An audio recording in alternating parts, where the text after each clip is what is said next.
So just to give you a bit of an introduction to Red Tractor, for those of you that aren't familiar with the organisation, Red Tractor was set up in the year 2000, but really brought existing assurance schemes under the umbrella of Red Tractor.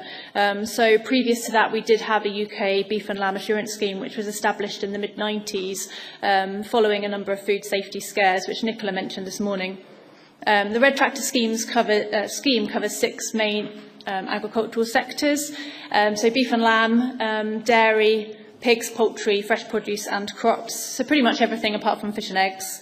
And the cornerstones of Red Tractor really are animal welfare, food safety, environmental protection and traceability.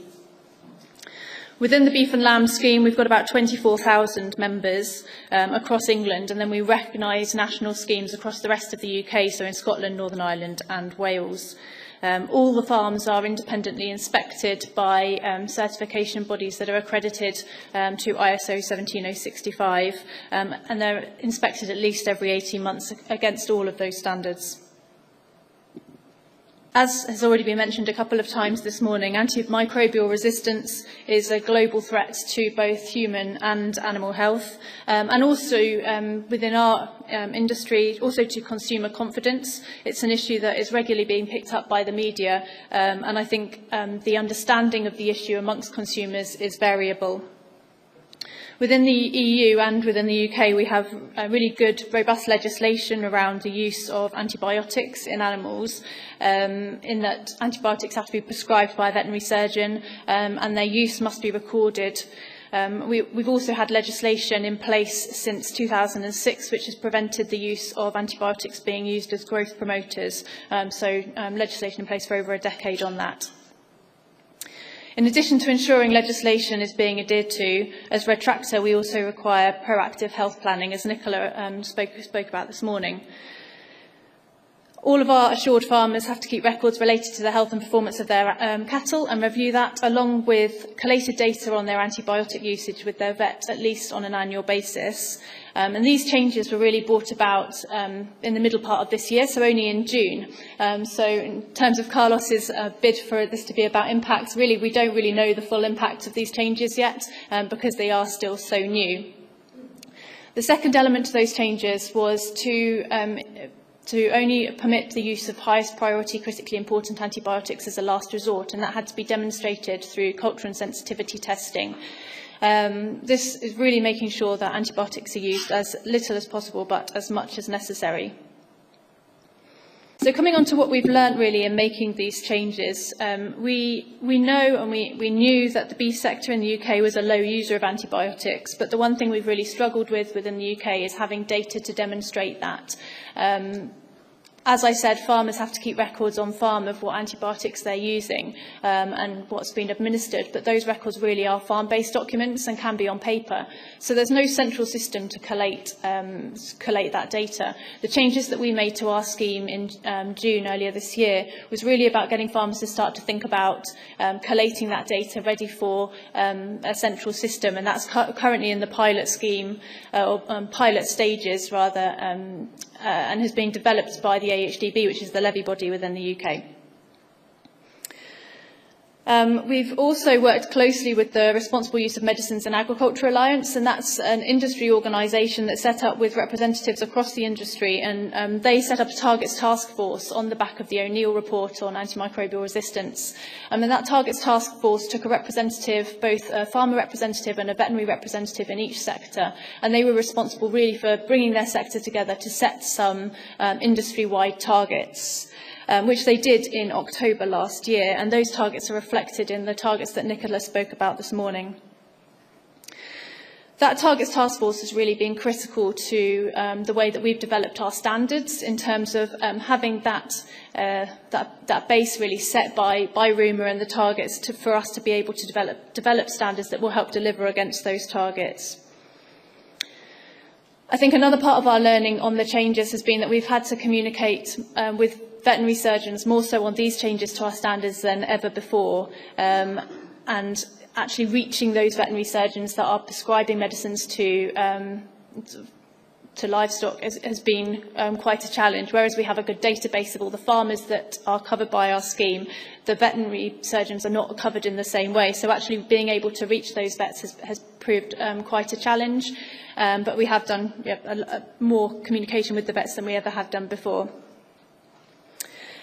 And then the last part of our learnings really was about the timing of the changes. As I talked about, the Responsible Use of Medicines and Agriculture Alliance and their Targets Task Force brought out these targets about this time last year, and really having those targets in place really enabled us to be able to make those changes. I think had we tried to make the changes prior to those targets being announced, we would have had quite a different reception from the industry. So it's been really critical to have the buy-in from the industry and from the stakeholders within the red tractor supply chain to make those changes and to give them the maximum impact that they can. I think that's all I had to say at the moment. Thank you very much. Good afternoon. So my name is Estelle Rabourdin, and I'm working with Moy Park. I guess those of you who know Moy Park may think of main UK Northern Ireland chicken company, and you might not know that Moy Park is also producing some beef. So we have a facility in France, in Orléans, which is producing beef patties for McDonald's in France and Belgium. So we are sourcing beef from France, but also from Ireland and Netherlands, and producing there some beef patties, 45,000 tons per year. Our sustainability journey started, I would say, 15 years ago, when we decided first to have our production site being ISO 14000 certified, but also when we started being the first French company proposing some contracts to the French farmers for the beef production. And by doing that, we in fact started the journey of talking directly to the farmers. We have today 1,600 contracted farmers, which are involved in a local scheme that is called the Charte des Bonnes Pratiques, but also which are volunteered to have an environmental and an animal welfare diagnosis. So that's quite interesting, where we are collecting data on those facts. Yet those farmers only provide us 10% of our needs in terms of our beef or meat needs. So we have also to be involved in more collective actions. We cannot only have private ones. Among the collective actions with the French livestock industry, we are part of what we call in French the Pacte pour un engagement sociétal. So I guess most of you won't understand what it means. In fact, it's a pact that the beef industry does with the society, with consultation, working together on understanding what are the needs of each other and how we can build together. This pact is recognized level 2 of the ISO 26000 program, so which is a great recognition of the work done to build some indicators and move forward on sustainability for beef.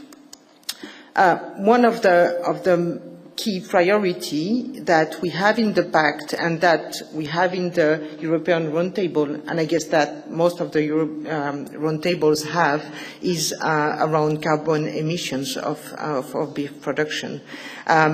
So I want to tell you a few words about Beef Carbon Initiative. So this Beef Carbon program is led by the French IDEL, IDEL being the French Technical Breeding Institute, and together with 3 other European countries and 3 other European breeding institutes, so in Italy, in Ireland, and in Spain. The aim of the program is to measure the carbon emissions and to bring improvement in the farms. So through some tools that whether already existed or have been built, there is calculation of the carbon footprint in 2,000 beef herds over Europe, over the 4 countries we're talking about, and In the meantime, there is kind of an inventory of the mitigation practices that are in place in the farms, on the field, and that would improve the carbon footprint of the farm. Those mitigation practices are tested in 170 farms who are volunteered to test the practices and to have several diagnoses over the years to measure the impact of those practices on the farm. The interesting thing is that they are not measuring only the environmental impact of the practices, but also the impact on farm management and the impact on economy of the farm. So really to make sure that whatever is good for environment will also bring additional improvement on the farm. So the aim of the overall program is really to identify, to measure, and then to spread around the European farmers some good practices and improving the carbon footprint of the whole European chain of 15% over 10 years. So that's quite an ambitious target that also has been taken aboard by the GRSB. So the aim is really that also in Europe we have the same target as the France has and as those other countries have. When we talk about the learnings, I guess the main one from our side is that we are all stronger together. All the work we've been doing over years, and what we're trying to do with supporting the national scheme as charte des bonnes pratiques, being part of a beef carbon initiative or being part of the pact of the ERBS is really to make sure that we have a common way of helping farmers to understand what their impacts are, to be able to share with them and share between them their practices and improve what they can improve, and also tell I know that we said we wouldn't talk about telling the story, but still I think the farmers have to be proud also of what they do, and they have to know what they do good, so be able to talk about that. Coming back to the 170 farms that are doing some tests or some practices, that's also a good way to have.